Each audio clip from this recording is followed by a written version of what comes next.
Shalom ACC Families, welcome home, happy Sunday. Selamat datang di ibadah raya yang ketiga di siang hari ini. Saya percaya walaupun kita terpisah oleh jarak, kita hanya beribadah di rumah, mungkin di depan TV atau di depan handphone, depan laptop. Tapi saya percaya kita tetap bersemangat untuk memuji dan menyembah Tuhan bersama-sama. Amin. Karena jarak tidak dapat membatasi hadirat Tuhan untuk terjadi di rumah saudara. Haleluya. Sebelum kita memulai ibadah kita saat ini, saya rindu untuk share satu ayat dalam Mazmur 100 ayat 4 sampai 5 berkata seperti ini. Masuklah melalui pintu gerbangnya dengan nyanyian syukur, ke dalam pelatarannya dengan puji-pujian. Bersyukurlah kepadanya dan pujilah namanya, sebab Tuhan itu baik, kasih setianya untuk selama-lamanya, dan kesetiaannya tetap turun-temurun. Amin, saudara. Mari bersemangat dan bersukacita datang di hadapan Tuhan.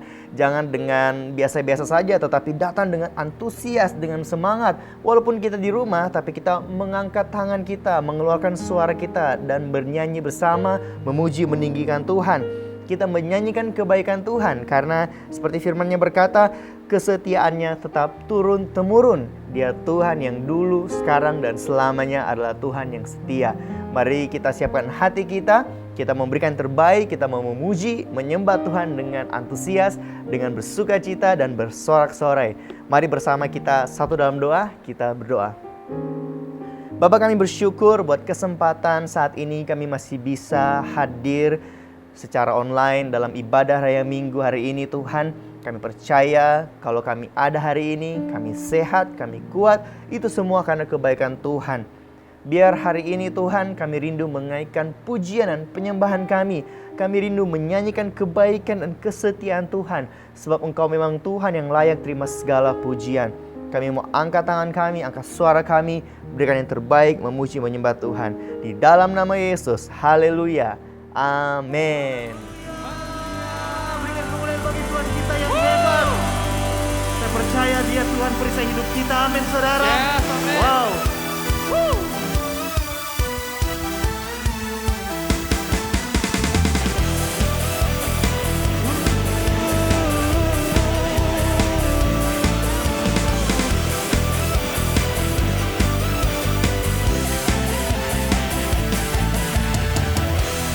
Mari sama-sama katakan pujian ini.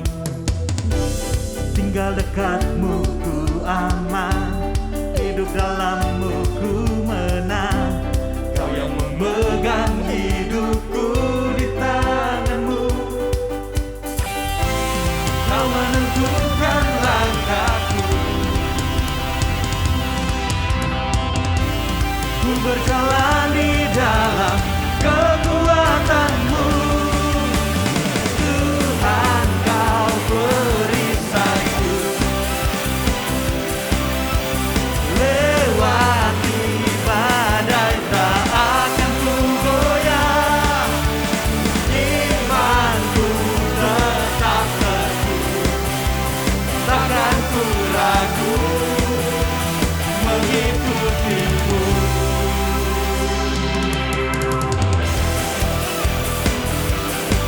Haleluya. Tinggal dekatmu ku aman, hidup dalammu ku menang. Kau yang memegang hidupku di tanganmu. Kau menentukan langkahku, dan ku berjalan di dalam kekuatanmu. Tuhan, Kau perisaiku. Lewati badai tak akan ku goyah. Imanku tetap teguh, takkan ku ragu mengikutimu. Sebab takkan kami ragu mengikut Engkau Tuhan, karena Engkaulah perisai hidup kami Tuhan. Biarkan mata dan hati kami hanya tertuju padamu Tuhan.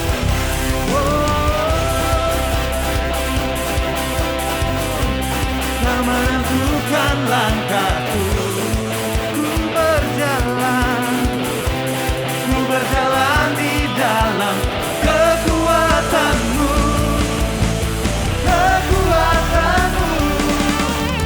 Tuhan, kau perisaiku. Lewati badai takkan ku goyah. Imanku tetap teguh, takkan ku ragu mengikuti. Tuhan, kau perisaiku. Lewati badai takkan ku goyah. Imanku tetap teguh, takkan ku ragu mengikutimu. Takkan ku ragu mengikutimu. Haleluya. Sorak-sorai bagi kemuliaan Tuhan. Haleluya. Sebab Engkau yang ditinggikan Tuhan, sebab Engkau yang dimuliakan Tuhan. Kami mau datang Tuhan di kaki Tuhan, untuk kami membawa setiap persembahan kami Tuhan, membawa setiap hidup kami. Terima kasih buat setiap kesempatan yang Tuhan boleh percayakan buat kami di hari ini. Kami boleh datang. Itu semua karena Tuhan. Terima kasih Tuhan Yesus. Terima kasih Tuhan Yesus, sebab hadirat-Mu Tuhan. Sebab hadirat-Mu yang menyembuhkan kami. Hadirat Tuhan yang memulihkan kami.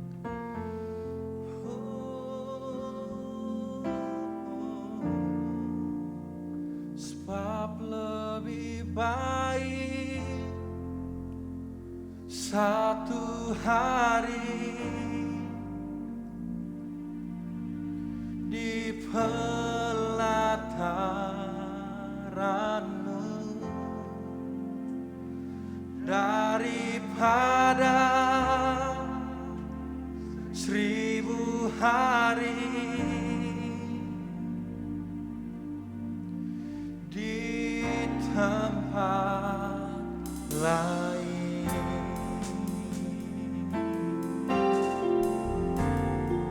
Sebab Tuhan Allah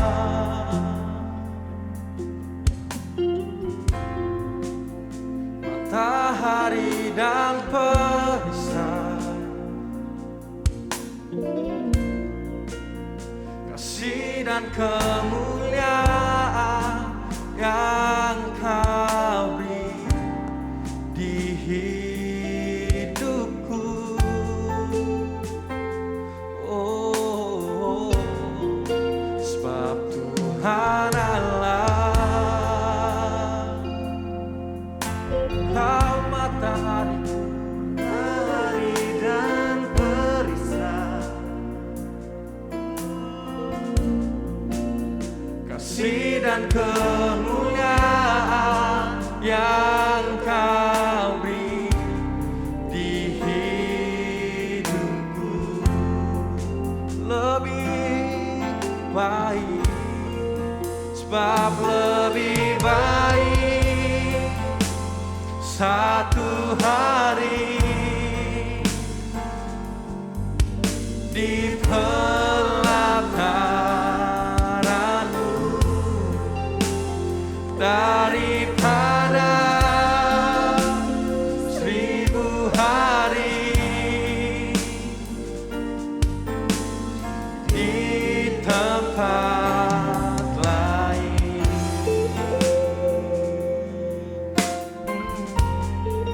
Sebab Tuhan Allah matahari dan perisai, kasih-Mu Tuhan, kasih dan kemuliaan yang Kau beri di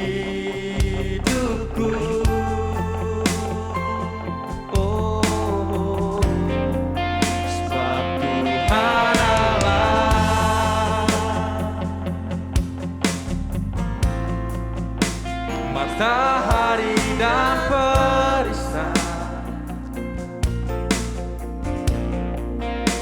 kasih dan kemuliaan yang Kau beri di hidupku. Mari setiap jemaat sama-sama katakan, sebab lebih baik satu hari di pelataranmu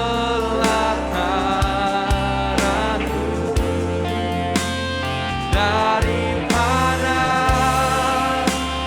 1000 hari di tempat lain. Lebih baik satu hari di pelataranmu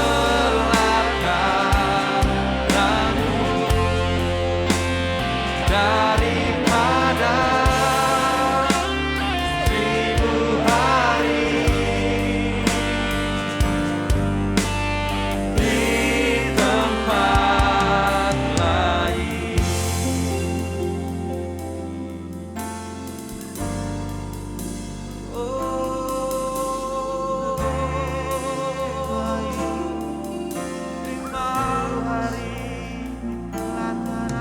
Terima kasih Tuhan, terima kasih Yesus, terima kasih Yesus. Hadirat Tuhan, hadirat Tuhan. Oh, sungguh kami bersyukur. Terima kasih Tuhan.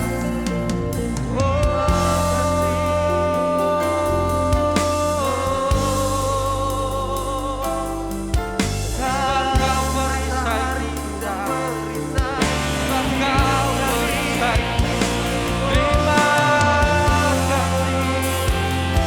Terima kasih ya Roh, buat tangan-Mu yang ajaib Tuhan, buat kasih melihat. Terima kasih. Oh, sungguh kami bersyukur kepadamu Yesus. Terima kasih, terima kasih, terima kasih Tuhan. Oh,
yang bertahta,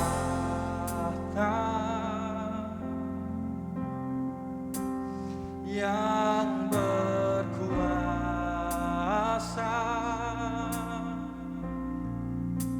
Yesus Tuhan, Kau Rajaku.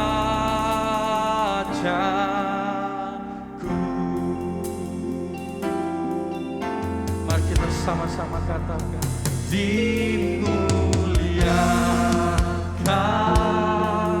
oh ditinggikan, Yesus, Yesus, Yesus Tuhan, Tuhan, oh Kau Rajaku,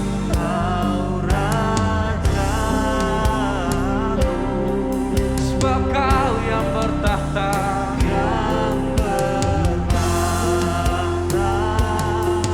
yang berkuasa Tuhan. Yesus, Yesus, Yesus,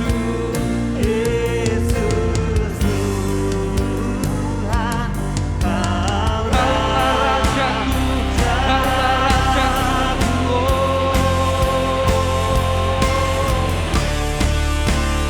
dimuliakan, ditinggikan Tuhan. Yesus, Yesus, Yesus, yang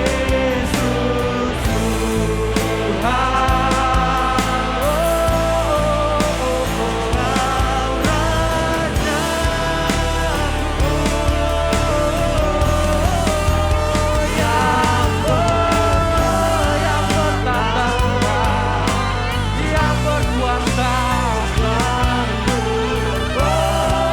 namamu berkuasa, Yesus, namamu Yesus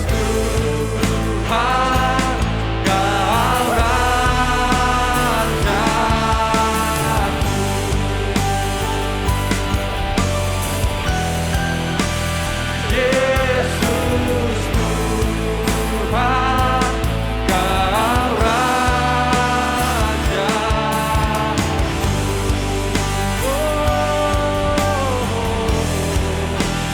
Yesus Tuhan, Kau Raja. Yesus Tuhan, Kau Rajaku. Bersyukur bagi nama Tuhan. Haleluya. Yes God, benar Tuhan, Engkau Tuhan yang layak terima segala kemuliaan, segala pujian dan hormat. Sebab Engkau Tuhan yang dahsyat, Engkau Tuhan yang ajaib. Dan kami percaya Tuhan bahwa mujizat-Mu masih ada sampai hari ini. Kami percaya ada hadirat Tuhan yang kami rasakan. Dan di dalam hadirat Tuhan ada mujizat terjadi, ada kesembuhan terjadi, ada kekuatan dan pengharapan baru di dalam Tuhan. Kami percaya Tuhan sesuatu terjadi di dalam hadirat Tuhan. Haleluya, terima kasih Bapa. Kami sungguh bersyukur karena Engkau baik, karena Engkau setia, Engkau Tuhan yang tidak pernah meninggalkan kami. Dan saat ini Tuhan kami mau bersyukur buat keluarga HCC Tuhan yang berulang tahun di sepanjang minggu ini. Kami bersyukur dan berdoa untuk Bapak Calvin Sudarli, Saudari Michelle Gloria, anak Valencia Larobu, Bapak Ferry Tambunan, Bapak Yefta Yosias, anak Valentino, Saudara Jonathan Califano, Saudara Jonathan Marcelino, Ibu Sri Naning, Bapak Edi Daily, anak Aaron Immanuel Lenta, anak Kevin Seba, dan seluruh keluarga kami yang berulang tahun di sepanjang minggu ini Tuhan. Kami berdoa mengucapkan berkat bagi mereka. Seiring usia mereka Tuhan tambahkan berkat Tuhan pun Tuhan limpahkan dalam kehidupan mereka. Kami percaya Tuhan campur tangan dan dalam setiap doa dan harapan mereka. Dan masa depan yang terbaik Engkau sediakan bagi mereka Tuhan. Jalan mereka akan terus naik dan tidak akan turun. Engkau berkati apapun yang mereka kerjakan Tuhan, buat berhasil di dalam nama Yesus. Kami pun bersyukur buat keluarga-keluarga, buat rumah tangga yang berulang tahun di sepanjang minggu ini.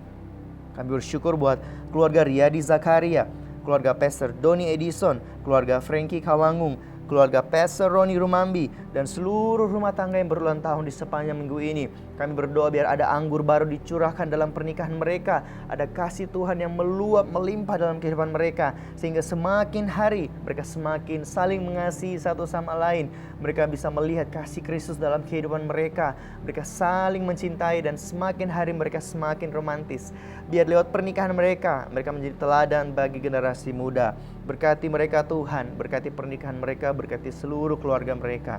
Kami pun bersyukur Tuhan dan berdoa buat kesehatan yang Engkau berikan pada setiap kami. Kami berdoa bagi seluruh keluarga HCC dimanapun mereka berada, baik yang sedang isoman, baik yang sedang sakit. Kami berdoa biar ada kesembuhan terjadi, ada percepatan pemulihan terjadi di dalam nama Yesus. Ada proteksi dari Roh Kudus, pengurapan Tuhan melindungi kami biar tetap sehat, dijauhkan dari setiap sakit penyakit, dilindungi Tuhan dari setiap virus dan bakteri manapun Tuhan, di dalam nama Yesus. Kami berdoa Tuhan, biar kami tetap sehat di dalam Tuhan. Haleluya.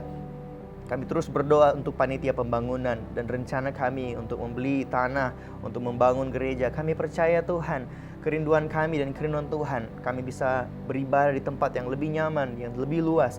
Kami berdoa Tuhan buat setiap keterbatasan yang kami miliki hari ini. Kami percaya tidak ada yang mustahil bagi Tuhan. Bahkan di tengah-tengah keadaan yang sulit, Engkau sanggup buat mujizat. Engkau sanggup buka setiap pintu yang tertutup di dalam nama Yesus. Bahkan setiap keuangan yang kami butuhkan, Tuhan cukupkan di dalam nama Yesus. Kami pun terus berdoa buat gembala kami, Pastor Roni Rumambi bersama keluarga. Biar terus ada pengurapan dari Tuhan, ada hikmat kebijaksanaan dari Tuhan. Engkau pakai beliau lebih dahsyat lagi dalam melayani Tuhan, dalam memimpin dan menggembalakan jemaat Tuhan. Kami berdoa buat gereja ini, Engkau terus pakai gereja ini untuk terus menjadi rumah yang relevan dan membawa perubahan bagi generasi. Terima kasih Bapa. Kami bersyukur bisa beribadah hari ini. Kami bersyukur bisa punya kesempatan hari ini. Kami percaya tidak ada yang kebetulan dalam Tuhan. Engkau punya rencana dalam kehidupan kami, dan Engkau mau berbicara kepada setiap kami. Saat ini Tuhan, kami rindu untuk memberikan persembahan. Kami rindu untuk memberi karena kami mengasihi Tuhan. Kami rindu memberi lahir dari rasa cinta kami kepada Tuhan, dan lahir dari rasa syukur kami karena kami tahu Tuhan selalu berkati, selalu memelihara hidup kami. Terima kasih Bapa. Kami mau dengar firman-Mu sebelum kami memberi persembahan. Karena kami tahu saat kami mengerti mengapa kami melakukan sesuatu, maka kami bisa melakukannya lebih baik lagi. Kami bersyukur dan berdoa di dalam nama Yesus. Haleluya. Amin. Amin. Puji Tuhan saudara. Sukacita bisa berjumpa dengan saudara lagi walaupun secara online. Saya percaya semangatnya tidak berkurang. Amin saudara. Jika saudara mengikuti ibadah ini secara online bersama dengan keluarga atau bersama dengan teman atau bersama seseorang di sekeliling saudara, boleh kasih salam di kiri kanan saudara, di orang di sekitar saudara. Katakan Tuhan Yesus baik. Haleluya. Puji Tuhan. Saat ini sebelum kita memberikan persembahan yang tentunya secara online, bisa melalui via transfer ke nomor rekening yang ada, dan juga bisa scan QR code yang ada. Saudara juga bisa melihat daftar nomor rekening atau daftar QR code di aplikasi HCC App. Saudara bisa scroll di bagian bawah di homepage, ada tulisan persembahan online. Saudara bisa dapat semua informasi di dalam situ. Oke, sebelum kita beri persembahan, saya ingin share satu ayat di Yohanes 6 ayat 9-11. Ini kisah tentang Yesus memberi makan 5.000 orang. Tapi saya ingin garis bawahi tentang ada seorang anak yang saya ingin lebih expose dalam kisah ini. Yohanes 6 ayat 9-11. Di sini ada seorang anak yang mempunyai 5 roti jelai dan 2 ikan. Tetapi apalah artinya itu untuk seorang sebanyak ini? Kata Yesus, suruhlah orang-orang itu duduk. Adapun di tempat itu banyak rumput, maka duduklah orang-orang itu, kira-kira 5.000 laki-laki banyaknya. Lalu Yesus mengambil roti itu, mengucap syukur dan membagi-bagikannya kepada mereka yang duduk di situ. Demikian juga dibuatnya dengan ikan-ikan itu sebanyak yang mereka kehendaki. Ya, dan seperti yang kita semua pasti tahu, kelanjutan cerita ini bahwa 5.000 orang laki-laki itu semuanya makan dengan kenyang, dan malah ada sisanya, lebih banyak dari stok yang semula. Ini sebuah mujizat yang luar biasa, mujizat pelipat gandaan.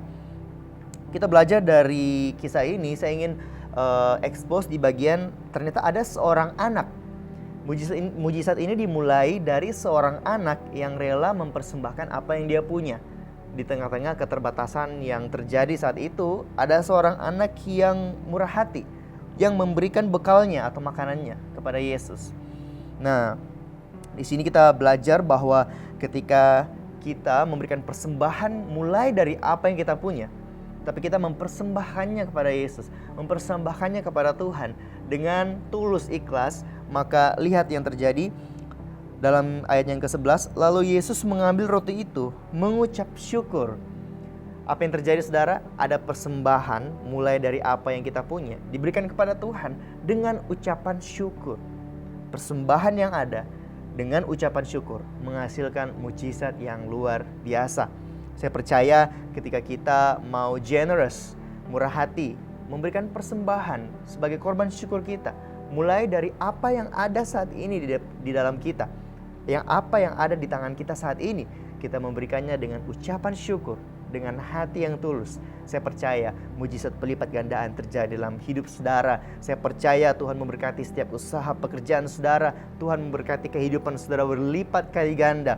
Seperti kisah 5 roti dan 2 ikan ini, saudara akan melihat bahwa sisanya lebih banyak dari stok semula yang saudara miliki. Mari saudara, lewat firman ini kita belajar bersama bahwa mari kita memberi dari apa yang ada dan dengan hati yang tulus dan dengan ucapan yang syukur. Haleluya. Saudara dapat memberikan persembahan melalui transfer ke nomor rekening yang ada di layar ini, dan saudara juga bisa menggunakan fitur scan QR code yang ada di layar ini, juga bisa menggunakan aplikasi pembayaran online lainnya, atau juga bisa manual melalui mobile banking BCA. Puji Tuhan, sebelum kita masuk dan mendengarkan firman Tuhan, saya ingin memberikan beberapa informasi tambahan. Yang pertama, untuk ibadah raya Minggu, seperti yang kita sudah mendengar bahwa ada 4 kali ibadah. Nah, mulai sekarang kita ibadahnya 4 kali. Yang ibadah pertama jam 7:30 pagi, ibadah kedua jam 9:30 pagi, dan ibadah ketiga jam 11:30 siang. Dan ibadah yang keempat jam 6 sore. Nah, jadi harap dicatat dan diingat bahwa mulai sekarang kita ibadah 4 kali jam ibadah. Dan untuk minggu depan, tanggal 27 Februari, kita akan dilayani oleh Pastor Joshua Iwan Wahyudi dari Gereja Abba Love. Wah, luar biasa. Jangan sampai kelewatan ibadah ini, saudara. Ini saudara pasti berkati oleh khotbah dari Pastor Joshua Iwan Wahyudi. Dan informasi yang kedua adalah Spiritual Journey batch yang keempat akan diadakan pada hari Jumat tanggal 4 Maret 2022. Segera daftarkan diri saudara di nomor telepon yang ada di layar ini, atau menghubungi Pastor Johan atau Rizky untuk mendaftar. Oke, demikianlah 2 informasi tambahan, dan saya ingin menyapa apabila ada dari saudara yang menonton video ini yang baru pertama kali mengikuti ibadah di Home Community Church. Saya ingin saudara, bolehkah saudara ketik di kolom chat atau di live chat saat ini, katakan saya baru, seperti itu. Dan nanti kami akan menghubungi saudara. Kami rindu untuk mengenal saudara lebih lagi, dan tentunya kami rindu saudara bisa bergabung di salah satu home cell yang ada. Haleluya. Dan sekarang karena kita ibadahnya di rumah masing-masing, biasanya kita ada yang namanya mingle time. Dan karena kita sekarang di rumah masing-masing, marilah kita bermingle time bersama keluarga kita yang ada di rumah, atau mungkin ada yang beribadah bersama sahabat atau teman atau om, tante, siapapun itu. Saudara, jika ada di sekitar saudara, mari kita berikan salam yang hangat, atau mungkin bisa pelukan dan katakan Happy Sunday atau God love you, atau katakan apapun itu sebagai mingle time saudara. Atau mungkin saudara hanya menonton ini sendirian, it's okay banget. Saudara bisa peluk diri saudara seperti ini dan katakan I love myself. Haleluya. Oke, dan saudara tahu bahwa walaupun ibadah secara online, ada volunteer yang tentunya bekerja di belakang layar mengusahakan agar ibadah ini bisa tayang secara online. So, kita mau berikan apresiasi bagi setiap pelayan Tuhan yang ada, bagi setiap tim worship, tim media, apapun itu, berikan tepuk tangan bagi mereka karena mereka sudah memberikan yang terbaik untuk kita bisa beribadah saat ini. Thank you all volunteers. Gak sabar ketemu kalian di ibadah onsite lagi, para volunteers, luar biasa. Dan sekarang kita akan mendengarkan firman Tuhan yang pasti kita tunggu-tunggu. Dan spesial kali ini kita akan dilayani oleh Pastor Ronald Politon dari New England City Blessing Church. Mari kita sambut dengan antusias Pastor Ronald Politon.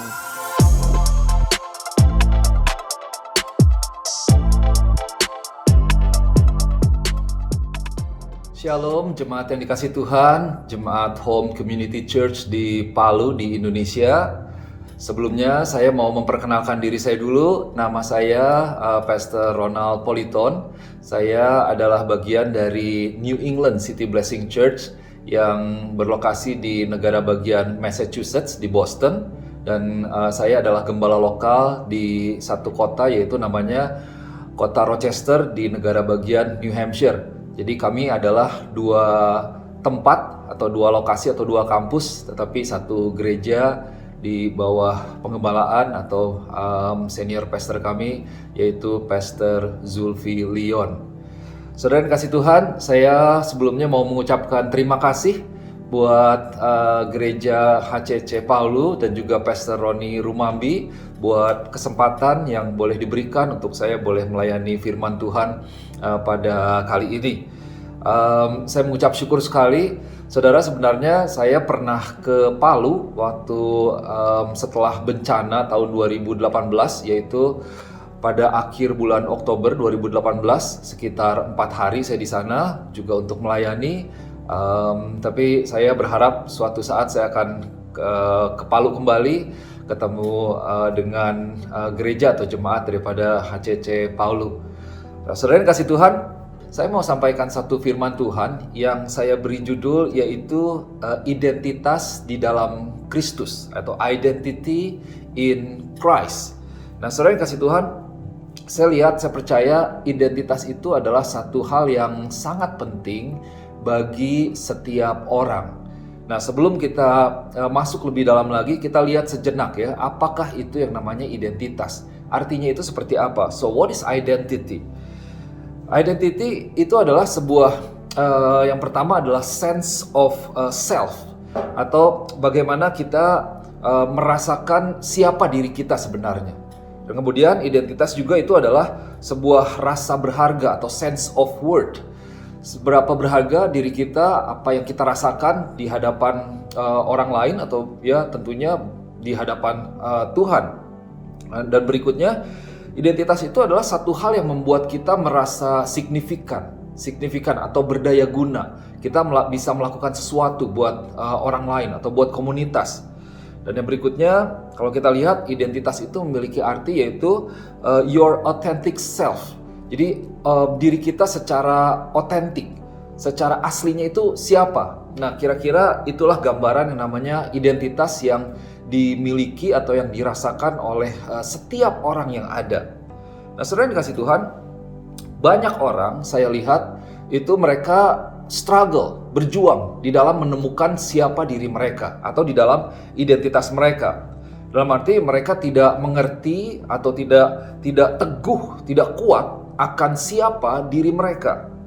Atau mereka menaruh rasa berharga mereka menaruh signifikansi mereka, rasa daya guna mereka pada hal-hal yang sebenarnya salah atau pada hal-hal yang sebenarnya tidak seharusnya mereka menaruh identitas mereka itu. Dan ada banyak orang juga yang tidak mengerti akan siapa dirinya secara otentik. Dan di dalam kehidupan mereka terus berusaha mencari akan siapa diri mereka. Dan apa akibatnya? Yaitu ketika seseorang tidak memiliki satu sense yang kuat atau dasar yang kuat, rasa berharga yang kuat akan identitas mereka, maka hidup mereka itu cenderung tidak maksimal. Jadi hidupnya berusaha untuk contohnya memuaskan orang lain, berusaha untuk mengejar harta, kesuksesan tanpa tujuan yang daripada Tuhan. Pada akhirnya ada tenaga mungkin, ada waktu atau ada materi yang dihabiskan yang sebenarnya tidak perlu keluar, yang membuat orang tersebut bisa menjadi capek, lelah dalam hidup mereka. Saya berdoa, saya percaya gereja juga boleh kuat, keluarga boleh kuat, kita boleh maksimal di dalam bisnis kita, di dalam usaha kita, itu diawali ketika kita boleh menyadari siapa diri kita sesungguhnya, siapa identitas kita. Nah, saudara yang kasih Tuhan, kalau kita mengerti akan tujuan hidup kita, tujuan kenapa kita diciptakan, maka kita akan bisa maksimal bahkan di dalam pelayanan kita. Kita tidak perlu melayani untuk mencari pembuktian atau mencari apresiasi dari orang lain. Demikian juga baik di pelayanan, di dalam keluarga, hubungan dengan suami atau istri, dan di dalam banyak hal. Kalau kita punya identitas yang kuat, maka kita akan maksimal dalam hidup kita. Nah, saudara kasih Tuhan, ada satu istilah yang kita ketahui sejak mulai kita memakai email, dan kita tahu ada satu istilah yaitu identity theft atau pencurian identitas. Pencurian identitas itu biasanya dilakukan lewat email, ada surat elektronik yang sepertinya legitimasinya itu benar, dari sumber yang benar, sepertinya iya dari misalnya apakah dari pemerintahan atau dari sumber-sumber yang benar, tetapi tujuannya ketika kita klik link yang ada itu akan membawa kita kepada satu website misalnya yang sepertinya legit, sah dari pemerintah contohnya, tetapi ternyata itu adalah website palsu. Dan kalau kita isi data kita masukkan ke sana, itu mereka bisa mencuri data kita dan pada akhirnya menyalahgunakan data kita. Saya dengar beberapa waktu lalu ada kasus-kasus di Indonesia di mana pencurian data pribadi sehingga bisa disalahgunakan oleh orang lain, bahkan data itu sampai dijual di umum. Nah, kita mengerti seperti Yohanes pasal yang ke-10 ayat ke-10 itu katakan seperti ini, bahwa pencuri datang hanya untuk mencuri dan membunuh dan membinasakan. Aku datang supaya mereka mempunyai hidup dan mempunyainya dalam segala kelimpahan. Nah, saudara, di dalam alam rohani kita tahu bahwa kita bukan hidup di alam jasmani saja, tetapi di alam rohani. Nah, iblis itu adalah pencuri, dan iblis itu akan terus berusaha melalui guru-guru palsu, melalui pengajaran-pengajaran palsu, melalui prinsip ide-ide yang palsu yang dia coba injeksikan ke dalam pikiran kita untuk mencuri, membunuh, dan membinasakan. Apa yang dicuri, dibunuh, dan dibinasakan sebenarnya bukan hanya tubuh, tetapi satu orang itu akan tidak maksimal, bahkan dia akan mati ketika dia tidak memiliki yang namanya tujuan hidup dan juga identitas. Maka dari itu, kalau kita lihat apa yang terjadi hari-hari ini, sebenarnya iblis itu berusaha mencuri identitas kita sebagai orang percaya dan mencuri tujuan hidup kita. Karena kalau kita tidak tahu siapa diri kita tidak kuat di dalam diri kita yang sesungguhnya, identitas kita, dan kemudian berikutnya kita tidak tahu tujuan hidup kita, maka kita akan hidup mengikuti zaman misalnya, kita akan hidup memuaskan orang lain, dan tentunya tidak menggenapi apa yang sebenarnya Tuhan sudah taruh di dalam kehidupan setiap kita. Nah, itu yang iblis coba lakukan. Dia berusaha untuk mencuri, dia berusaha untuk mengambil, dia berusaha untuk menghilangkan, membinasakan identitas dan tujuan hidup setiap kita. Bahkan kalau kita lihat, ada yang saya lihat ini sebuah constant battle, sebuah peperangan yang terus terjadi di dalam kehidupan kita masing-masing, di dalam pikiran kita, yaitu antara identitas dengan yang namanya image. Antara identitas siapa diri kita dengan satu gambaran yang kita ingin orang lain itu melihat diri kita seperti apa. Nah, saya coba terangkan lebih lanjut ya. Nah, kita perlu mengerti bahwa identitas kita, rasa berharga kita itu tidak bergantung kepada, saya tulis ada 4 hal ini. Yang pertama itu kepada kepemilikan atau possessions. Yang kedua kepada pencapaian atau achievements. Yang ketiga, identitas kita tidak tergantung kepada physical attractiveness atau penampilan menarik yang orang coba lakukan sedemikian rupa atau semaksimal mungkin. Dan juga identitas kita itu sebenarnya tidak bergantung kepada yang namanya pengakuan daripada publik atau pengakuan orang lain. Nah, saudara, hari-hari ini dengan adanya sosial media, adanya misalnya Facebook, Instagram, atau TikTok, dan lain sebagainya, saudara bisa lihat banyak kali orang berusaha untuk mendapatkan like dari orang lain. Mereka berusaha untuk mendapatkan komen, dan ketika orang komen, ketika orang like, itu membuat kita happy, membuat kita merasa senang. Bahkan ada satu hormon yang bekerja, ini menurut penelitian, bahwa like itu memberikan satu efek yang gembira, yang memuaskan. Dan kalau kita tidak kuat di dalam siapa diri kita, maka kita akan berusaha sedemikian rupa untuk mendapatkan perhatian orang lain, untuk mendapatkan like daripada orang lain. Kita berusaha untuk memakai pakaian-pakaian yang pokoknya harus bermerek, harus berpenampilan rapi dan keren, harus bagus, demi hanya sekedar diakui atau terlihat baik atau tampil baik di depan orang lain. Nah, itu kan satu kehidupan yang sungguh capek sebenarnya. Terus, apakah hal-hal seperti itu tidak boleh dalam kehidupan kita? Saya tidak katakan bahwa kita tidak boleh memiliki harta, kita tidak boleh sukses, kita tidak boleh berpenampilan baik, kita tidak boleh dipuji. Saya percaya bahwa Tuhan memberikan talenta, skill, gift ya, diperlengkapi semuanya itu untuk kita, dan kita perlu maksimalkan semuanya itu.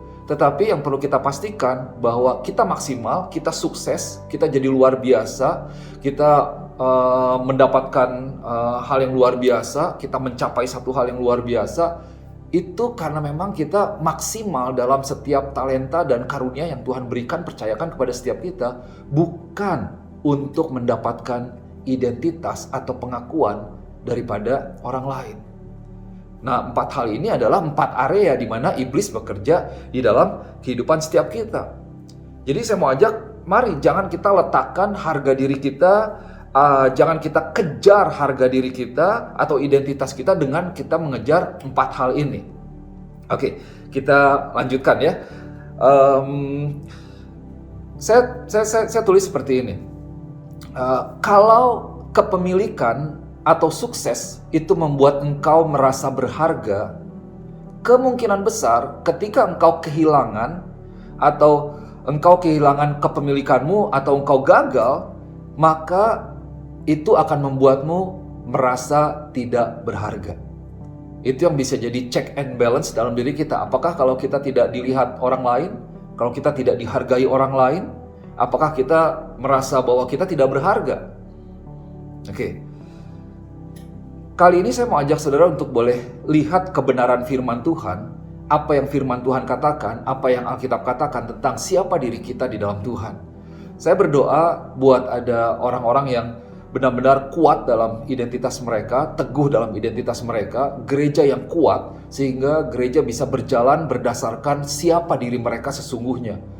Terlepas daripada apa yang orang lain katakan, apa yang orang lain mungkin lemparkan kepada setiap kita, yang mana itu adalah setiap hari kita mungkin mendengarkan gosip, kita mendengarkan kritik daripada orang lain. Apalagi kalau engkau di sosial media, kita tahu bahwa pengadilan yang paling jahat itu sekarang kan istilahnya pengadilan sosial media atau netizen. Wah, netizen itu kan bisa segala macam. Kadang-kadang kalau kita tidak kuat dikoreksi orang, wah itu bisa membuat kita down, bisa stres luar biasa. Tapi kita tahu bahwa firman Tuhan itu ya dan amin. Dan kita berharga bukan apa kata orang, tetapi kita berharga. Kenapa? Karena apa yang Tuhan katakan terhadap kita. Oke, mari kita lihat firman Tuhan ya. Saya masuk kepada satu poin yang pertama. Poin yang pertama, our identity begins with God. Identitas kita itu diawali oleh Tuhan kita. Oke, sekali lagi ya. Jadi identitas kita itu diawali oleh Tuhan kita. Kita lihat di dalam kitab Kejadian pasal yang pertama ayat yang ke-26, firman Tuhan katakan seperti ini. Berfirmanlah Allah, baiklah kita menjadikan manusia menurut gambar dan rupa kita. Wah, luar biasa. Supaya mereka berkuasa atas ikan-ikan di laut dan burung-burung di udara dan atas ternak dan atas seluruh bumi dan atas segala binatang yang melata yang merayap di bumi. Nah, saudara perhatikan di kalimat yang pertama, berfirmanlah Allah, baiklah kita. So, then God said, let us. So God, creator of heaven and earth, said, let us.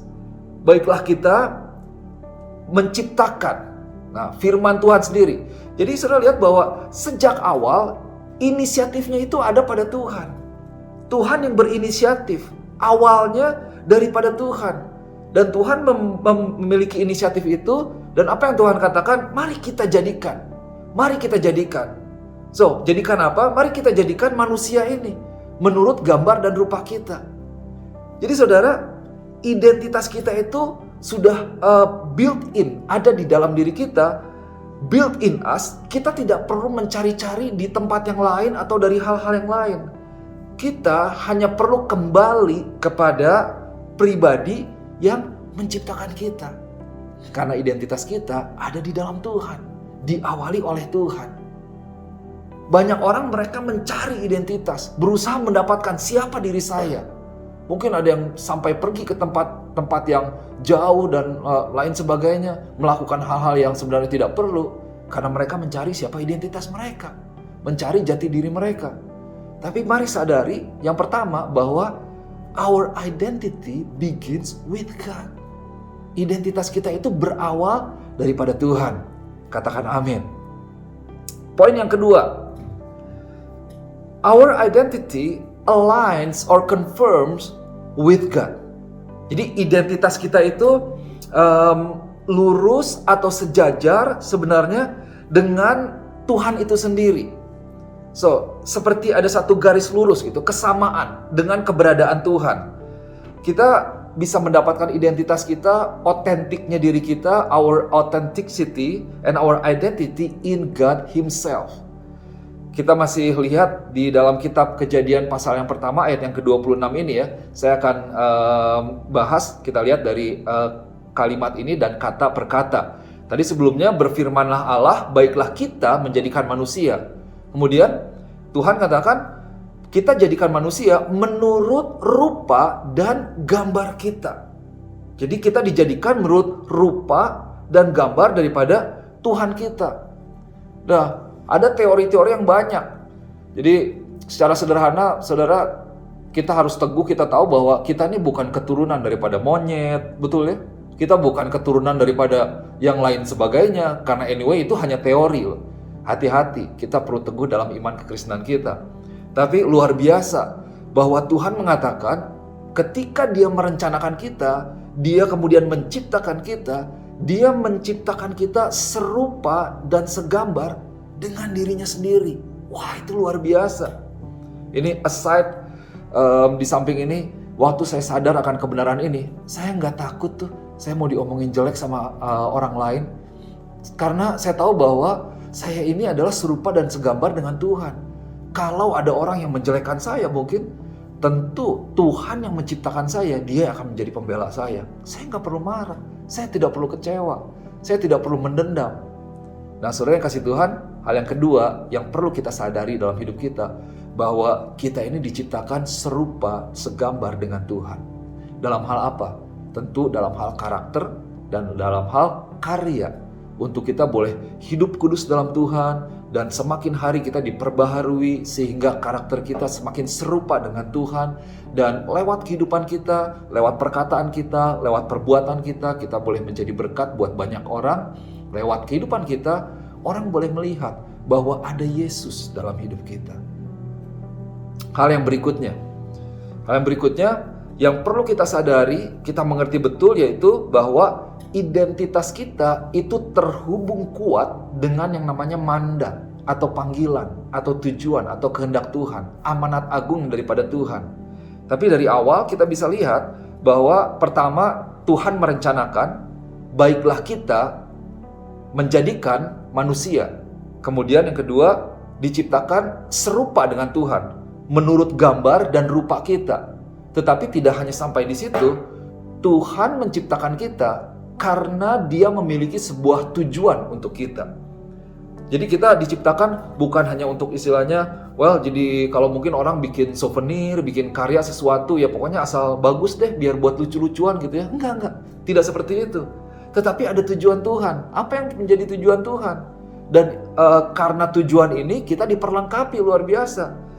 Firman Tuhan katakan supaya mereka berkuasa. So, let them have dominion. Wah, ini kalau bisa kalau kita pikir tentang dominion itu biasanya berhubungan dengan kerajaan. Dan kalau kerajaan itu berarti ada otoritas, ada kuasa dalam diri kita. Dan kita tahu kita diberikan kuasa di dalam nama Yesus. Kita diperlengkapi dengan perlengkapan senjata Allah yang luar biasa. Kita diberikan Roh Kudusnya bersama-sama dengan kita, roh yang luar biasa. Nah, kenapa? Karena ada tujuan Tuhan dalam kehidupan Bapak, Ibu, Saudara, dan saya. Jadi Tuhan menciptakan dengan tujuan yang luar biasa. Saya suka ada sebuah perkataan dari Mark Twain. Dia adalah seorang penulis, American writer. Dia penulis novel, dia humoris juga sebenarnya, comedian. Saudara kalau yang suka baca buku pasti tahu dengan nama ini. Dia katakan seperti ini. The two most important days in your life are the day you are born and the day you find your purpose.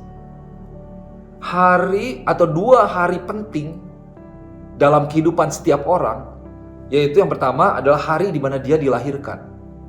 Yang kedua, itu adalah hari dia menemukan tujuan kenapa dia dilahirkan. Well, setiap kita dilahirkan.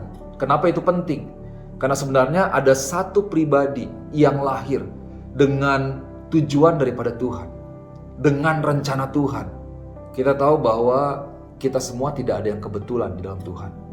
Saudara, saya mau katakan ini, siapapun dirimu, yakinlah, teguh percaya bahwa engkau bukan kebetulan di dalam Tuhan. Terlepas apapun yang mungkin engkau alami dalam kehidupanmu. Saya mau katakan engkau bukan kebetulan, engkau direncanakan dan engkau luar biasa di mata Tuhan.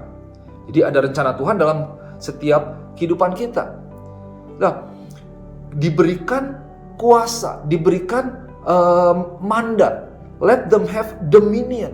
So, God's mandate and dominions are part of our life. Bahwa mandat daripada Tuhan, tujuan Tuhan itu adalah bagian yang sebenarnya tidak bisa dipisahkan. Bahwa ada penciptaan ya, diri kita, tetapi kenapa kita diciptakan? Nah, ada tujuan yang daripada Tuhan. Banyak orang setelah mereka lahir, mereka berusaha hidup dan ini bisa sangat panjang untuk mencari jati diri mereka. Wah, saya ingat masa-masa saya masih SMA tuh. Wah, ikut-ikutan. Mungkin ada yang hari-hari ini ya, ada orang yang namanya mencari jati diri dan biasanya terjadi dalam masa-masa remaja seperti itu ya. Well, dengan obat-obatan, untuk diterima dengan komunitas, untuk diterima dari kelompok tertentu, mereka berusaha adjust atau mengikuti diri mereka terhadap tuntutan daripada komunitas mereka demi mereka diakui. Demi mendapatkan, oh ini adalah saya nih. Saya adalah orang seperti ini. Ini adalah identitas saya. Tetapi, saudara kasih Tuhan, kalau kita perhatikan, Tuhan yang sama yang mengatakan let us make, itu juga mengatakan let them have dominion. Jadi kita ciptakan dan kita berikan mandat, kita berikan kepercayaan, kita berikan tugas, kita berikan tanggung jawab. Wah, ini adalah satu kehormatan daripada Tuhan buat setiap kita. Saudara bayangkan kalau misalnya ada orang penting, pejabat atau gubernur misalnya, bahkan presiden, mempercayakan kepada kita sebuah tanggung jawab. Mau nggak kamu bantu saya dalam hal ini? Kamu lakukan ini. Bukankah itu kehormatan buat setiap kita? Dan ini Tuhan pencipta langit dan bumi mempercayakan kepada kita tugas dan tanggung jawab untuk menjadi representasi Tuhan di muka bumi ini, menyatakan kebenaran firman Tuhan, menjangkau jiwa untuk Tuhan. Luar biasa. Oke, kita masuk ke poin yang berikutnya ya. Yang berikutnya bahwa identitas kita itu adalah bagaimana Tuhan melihat diri kita, bukan bagaimana kita melihat diri kita. So our identity is about how God sees us, not about how we see ourselves. So, ada satu firman Tuhan di dalam kitab Lukas pasal yang ke-15. Saya percaya kita boleh sudah pernah mendengarkan atau merenungkan bahkan firman Tuhan ini tentang the prodigal son, tentang satu anak yang hilang, di mana singkat, kita tahu bahwa anak ini meminta warisan kepada bapaknya, kemudian dia pergi, kemudian dia menghamburkan semua uang yang ada, sampai dia ada pada satu titik terendah. Dia dikatakan dia makan itu bukan makan makanan babi gitu, tapi ampas daripada makanan babi, sisa-sisanya. Dia hidup begitu rendah, dari yang kehidupan yang begitu tinggi, memiliki segalanya, dihormati oleh orang. Dia sampai pada satu titik di mana kehidupannya itu begitu rendah, luar biasa. Dan dia katakan seperti ini. Di dalam New International Version dibilang begini, I have sinned. Aku telah berdosa kepada Bapa. And then I am no longer worthy. Aku tidak layak lagi nih. Aku orang berdosa, aku tidak layak. Tetapi kemudian kita tahu ketika dia kembali, bahkan dia udah membayangkan, biarlah saya kembali kepada bapak saya jadi pembantunya aja istilahnya, nggak apa-apa deh.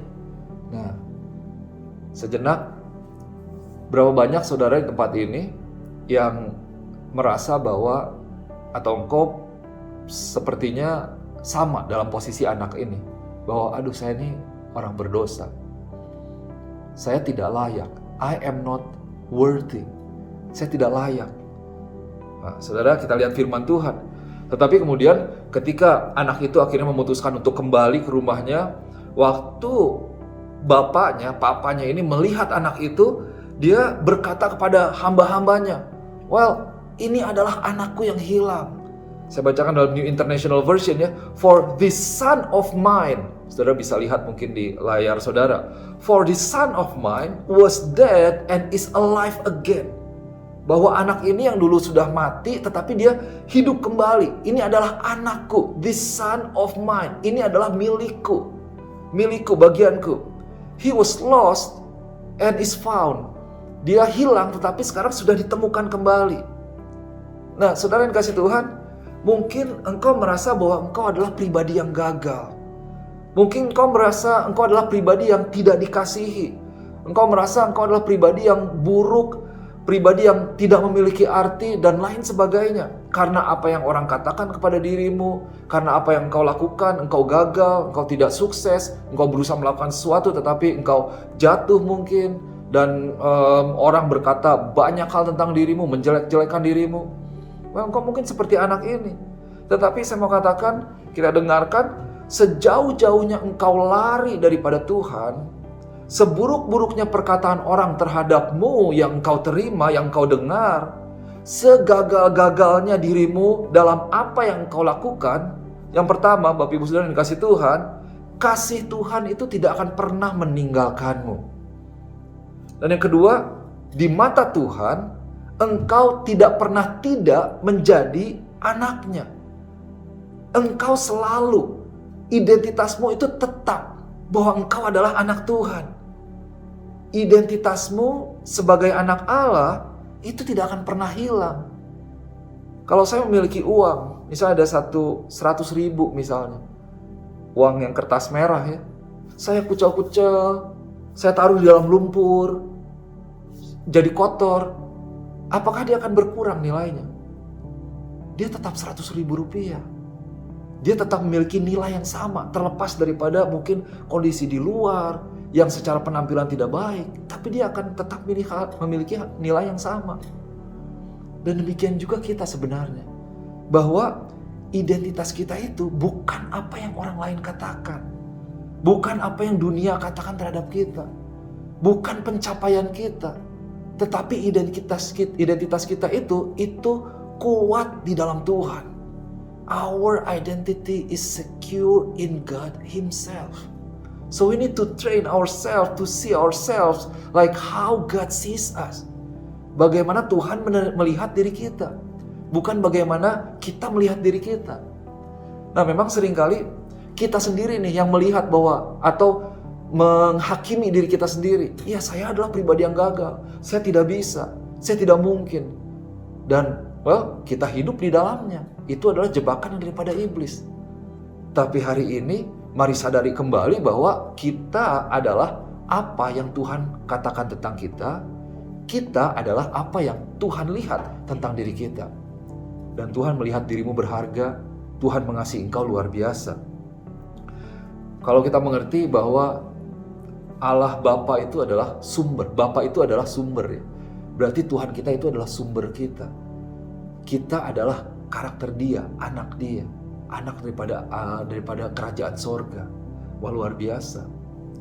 Nah, saudara yang kasih Tuhan, ada satu ilustrasi, bukan ilustrasi, ini satu cerita yang nyata, yaitu ada satu orang atlet profesional. Dia seorang petarung, kalau saudara tahu Ultimate Fighting Championship atau UFC. Di Indonesia juga ada, tapi saya lupa apa namanya tuh, yang di cage gitu ya, di dalam satu ring, seperti dikurung dan dia bertarung gitu ya. Nah, saya nggak akan cerita banyak prestasinya, tapi ini adalah satu atlet perempuan pertama yang membuka jalan bagi perempuan, dan orang ini adalah seorang atlet yang luar biasa. Dia sebelumnya nggak pernah kalah, terus menangnya banyak dengan KO, TKO, dia menaklukkan musuh-musuhnya, yaitu namanya Ronda Rousey. Nah, satu saat dalam pertandingannya ketika dia melawan satu petarung lainnya namanya Holly Holm, November 2015, dia kalah secara memalukan. Jadi intinya dia kalah memalukan, dia KO ya. Karena dipukul dan ditendang.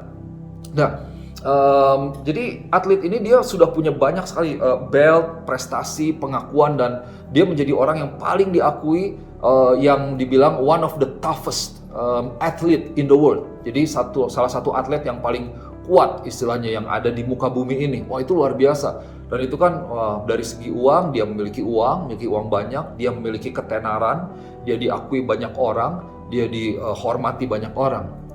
Nah, tapi karena kekalahan yang sangat memalukan itu, ternyata yang mengalami dampak besar bagi Ronda Rousey itu bukan fisiknya. Jadi kira-kira 3 bulan setelah kekalahannya, dia diwawancara, dia mengatakan seperti ini. Ditanya, apa kamu waktu itu pusing nggak gitu? Apa yang terjadi? Well, dia bilang waktu itu ya memang saya pusing sampai kira-kira besok pagi lah. Itu sejak pukulan pertama katanya saya kena kepada diri saya, itu saya sebenarnya udah tidak tahu, kayak otak saya tidak bekerja gitu. Sampai besok paginya. Terus ditanya, sekarang masih? Oh enggak, dia ketawa gitu ya. Terus apa yang terjadi sebenarnya? Nah, dia cerita seperti ini, bahwa setelah kejadian itu, setelah pertandingan itu, dia kembali ke ruang ganti dan dia ada di ruang medis, di medical room, di pojok, dia duduk di pojok, kemudian dia duduk di sana, dia berkata kepada diri dia seperti ini. Saya sampaikan, bacakan dalam bahasa Inggrisnya ya. Ini perkataan dia nih. I was sitting in the corner and I was like, what am I anymore if I am not this? What am I anymore if I am not this? So I was literally sitting there and thinking about killing myself. And that exact second I'm like, I am nothing. What do I do anymore? No one cares about me anymore about this. Jadi saudara perhatikan bahwa dia duduk di pojok, dia katakan kira-kira begini, bahwa tanpa ini semua, tanpa belt, pengakuan, tanpa pencapaian saya selama ini, saya jadi apa nih sekarang dengan kekalahan saya ini? Saya bahkan benar-benar berpikir bahwa saya mau bunuh diri aja nih. Bahwa saya mau bunuh diri karena I am nothing sekarang. Saya udah bukan apa-apa lagi. Mungkin 10-15 menit yang lalu saya adalah juara dunia. Saya diakui, dihormati orang, tetapi sekarang orang mencaci maki saya, orang menjelek-jelekan saya. Dan ternyata apa yang terjadi? Dampak utama yang terjadi kepada Ronda Rousey bukan kesakitan secara fisik, tetapi psikologis dia, spirit dia, itu identitas dia. Dia identitasnya runtuh dalam sekejap. Kenapa? Ini salah satu atlet yang paling kuat, the toughest in the world, itu ternyata sangat lemah, sangat riskan, sangat vulnerable di dalam diri dia, di dalam identitasnya. Dia tidak memiliki identitas yang kuat. Atau kalau saya mau katakan bahwa identitas dia ternyata selama ini dia gantungkan kepada prestasinya, pencapaian dia. Dia gantungkan kepada title dia, kepada apa yang orang sampaikan, pujian orang. ketika dia kehilangan semuanya itu, kehilangan apa yang dia sudah capai selama ini, kehilangan prestasinya, kehilangan pengakuan dunia, dan dikalahkan secara memalukan, dia berpikir untuk bunuh diri.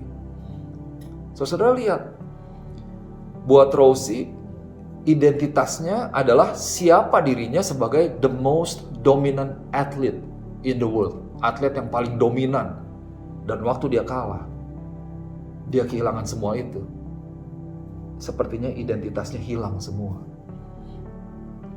So, kalau saya lihat, identitas itu seperti akar yang menunjang pohon kehidupan kita. Kalau kita punya akar kuat, kehidupan kita kuat. Kebenaran yang perlu kita sadari yaitu identitas kita itu kita terima, bukan kita capai. Identity is received and not achieved. Identitas itu diterima, bukan dicapai, bukan digapai, bukan diusahakan. Kembali kepada Kejadian pasal yang pertama ayat yang ke-26. Berfirmanlah Allah, mari kita jadikan manusia serupa dan segambar dengan kita. Let them have dominion. Biar mereka berkuasa atas dunia ini. So, saudara, Tuhan menciptakan kita dengan identitas. Identitas itu diberikan oleh Tuhan. Sejak awal sudah ada siapa diri kita. Sebenarnya itu adalah identitas yang Tuhan berikan kepada kita. Kita adalah anak-anak Tuhan, serupa dan segambar dengan Tuhan. Engkau tidak perlu berusaha untuk apapun. Engkau adalah dikasihi oleh Tuhan. Engkau berharga, engkau ditebus oleh darah yang mahal. Yesus yang mengorbankan dirinya untuk setiap kita. Engkau disucikan, engkau diperlengkapi, kemudian engkau diberkati oleh Tuhan. Siapa diri kita kemudian itu ada karena juga ada tujuan Tuhan dalam hidup kita. Saudara, identitas tidak diusahakan, tetapi identitas kita terima, diberikan daripada Tuhan kita. Dan Tuhan memberikan itu, jangan lupa bahwa ada satu keterpautan antara identitas kita dengan tujuan hidup kita. Jadi engkau di dalam dirimu ada rencana Tuhan yang luar biasa yang Tuhan siapkan, dan Tuhan mau pakai engkau untuk menjadi berkat bagi banyak orang, memperluas kerajaan Allah di muka bumi ini. Saudara, engkau berharga bukan karena apa yang engkau lakukan atau apa yang engkau usahakan, tetapi Tuhan sudah menaruh identitas itu di dalam dirimu semenjak engkau diciptakan. Wah, luar biasa.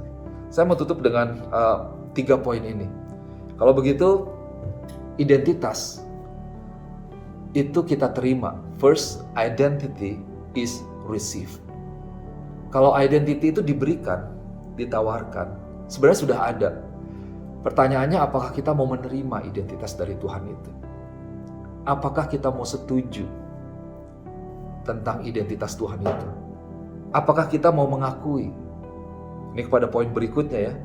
After identity is received, identity must be believed.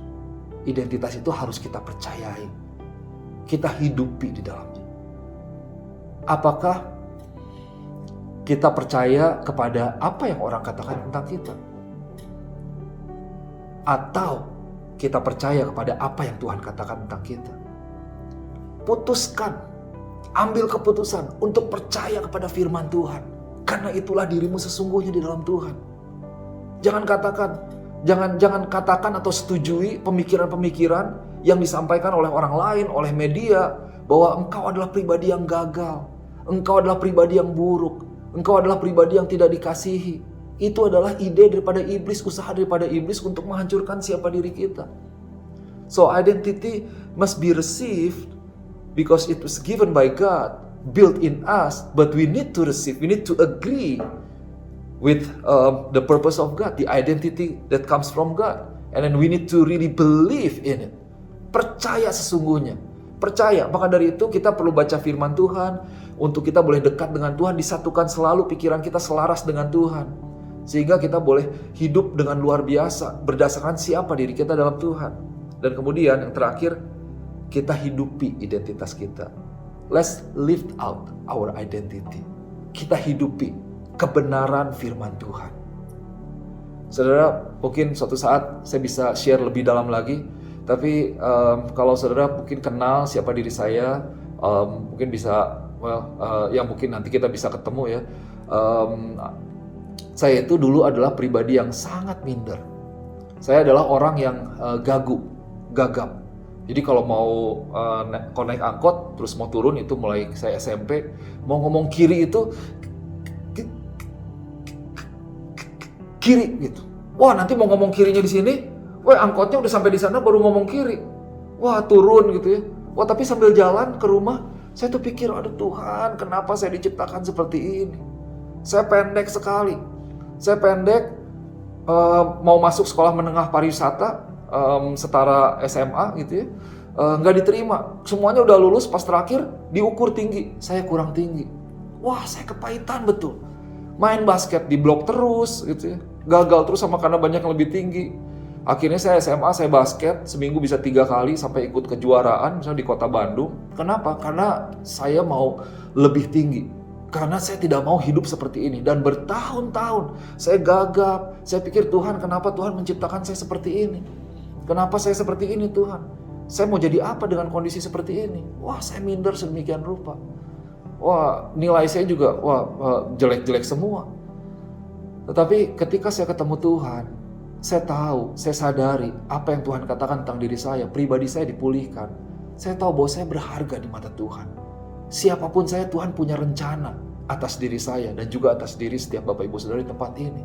Disitulah pada akhirnya saya bisa mulai keluar daripada jebakan-jebakan yang iblis coba taruh, pemikiran-pemikiran yang salah yang iblis coba masukkan di dalam pikiran saya yang membuat saya tidak maksimal, mencuri tujuan hidup saya, mencuri kemaksimalan saya, talents and gifts yang Tuhan sudah berikan dalam hidup saya.